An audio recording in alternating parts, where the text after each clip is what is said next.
Welcome to Community of Conscience, Creating an Anti-Oppressive Classroom, an activism project by Kyla Moffat for EC&I 822 and EC&I 808 Anti-Oppressive Education Summer Institute at the University of Regina. This poster lays out the plan for critical activism to promote a particular aspect of anti-oppressive action and/or learning, in particular to create an anti-oppressive classroom through a community of conscience. Let's get started with the context. The project is planned for my secondary English language arts classroom. I teach at a grade 7 to 12 school in a small city of approximately 11,000. Our student and staff population is predominantly white. Though I recognize my position as a white, cisgendered settler woman in society, I am also an anti-oppressive educator who will create safe spaces, act as an active bystander, and promote social responsibility in my students. The purpose is to encourage a community of conscience in a safe space, classroom, school, where learning raises awareness of social justice issues, fosters advocacy, and promotes transformative justice.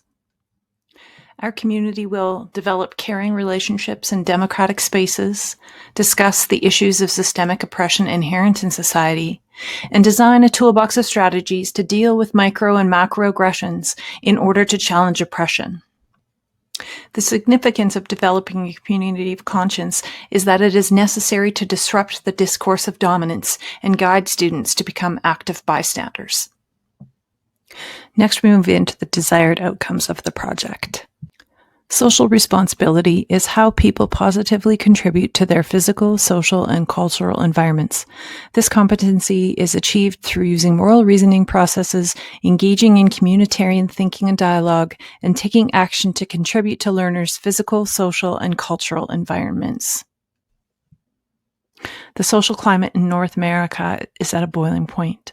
Several movements are of particular relevance, including the ones listed.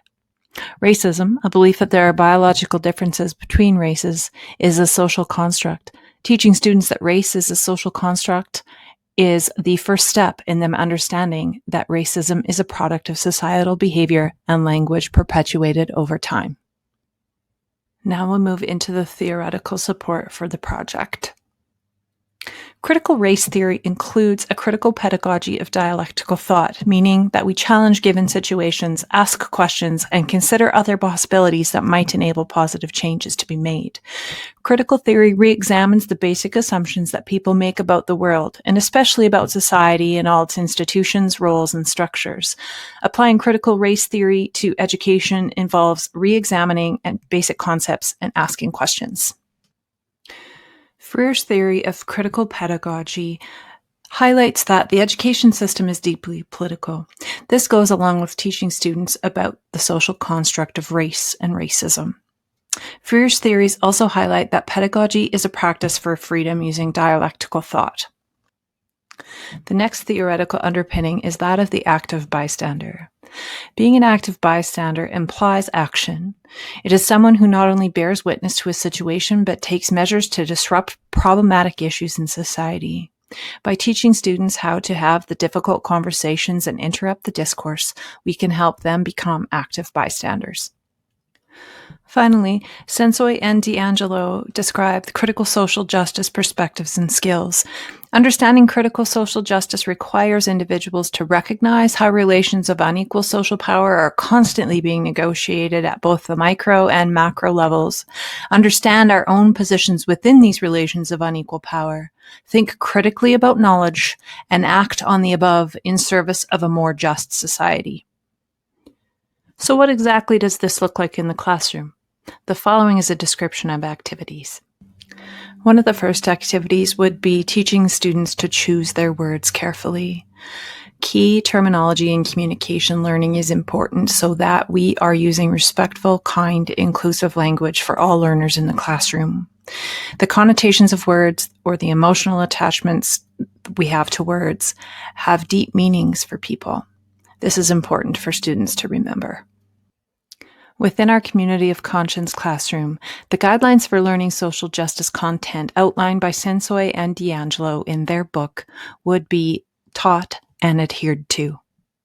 Students would be encouraged to strive for intellectual humility, recognize the difference between opinions and informed knowledge, let go of personal anecdotal evidence and look at broader societal patterns, notice their own defensive reactions and attempt to use those reactions as entry points for gaining deeper self-knowledge, and finally, to recognize how their own positionality, such as race, class, gender, sexuality, ability status, informs perspectives and reactions to everything around them. Resource selection in an anti-oppressive classroom and community of conscience will be carefully curated by students and teacher. We will use critical literary analysis, including critical race theory, to examine all of the literature. This is to interrupt the discourse by having students carefully consider questions such as who's making decisions or having their voice heard and who's left out? How does the dominant voice influence who benefits and who doesn't? And what alternatives can we explore to create meaningful change? In our community of conscience, students will have the opportunity to engage in activism projects. They will use inquiry learning to connect to an issue in their school, their community, on their treaty land, in their province, or in their country. In the case of some of our recently immigrated students, they could even choose something that is happening in their country of origin. The Community of Conscience project has implications for changing the role of the professional teacher. The first implication is for teacher education and professional development overall.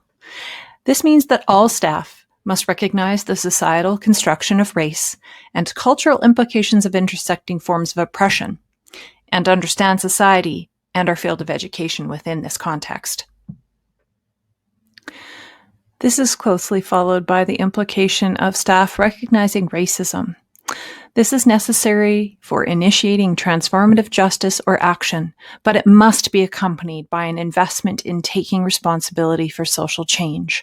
It's not enough for one staff member in one classroom to create a community of conscience. It must be a school-wide initiative. The next implication is the implicit incorporation of multiple worldviews and ways of knowing. A worldview is a set of beliefs about fundamental aspects of reality that ground and influence all one's perceiving, thinking, knowing, and doing. By incorporating a variety of worldviews and ways of knowing, this is an important step in interrupting the dominant discourse. The final implication is the move from teacher as knowledge creator or holder to teacher as facilitator. A teacher facilitator is one who develops a learning environment that's relevant and reflective of their students' social, cultural, and linguistic experiences. Teacher facilitators help connect students' cultural knowledge to the classroom learning experience. How is creating a community of conscience in my classroom a critical activism project? First, moving towards anti-oppressive education by committing to anti-racist pedagogy is critical activism. Second, critical race theory contains an activist dimension. It not only tries to understand our social situation, but to change it. And it sets out not only to ascertain how society organizes itself along racial lines and hierarchies, but to transform it for the better. These ideas are at the very heart of my creation of a community of conscience in my classroom. Finally, creating a community of conscience is an important step in students gaining a voice and developing their understanding of the social constructs of race in order to become active bystanders. This is my goal. This is my focus. Thank you for listening.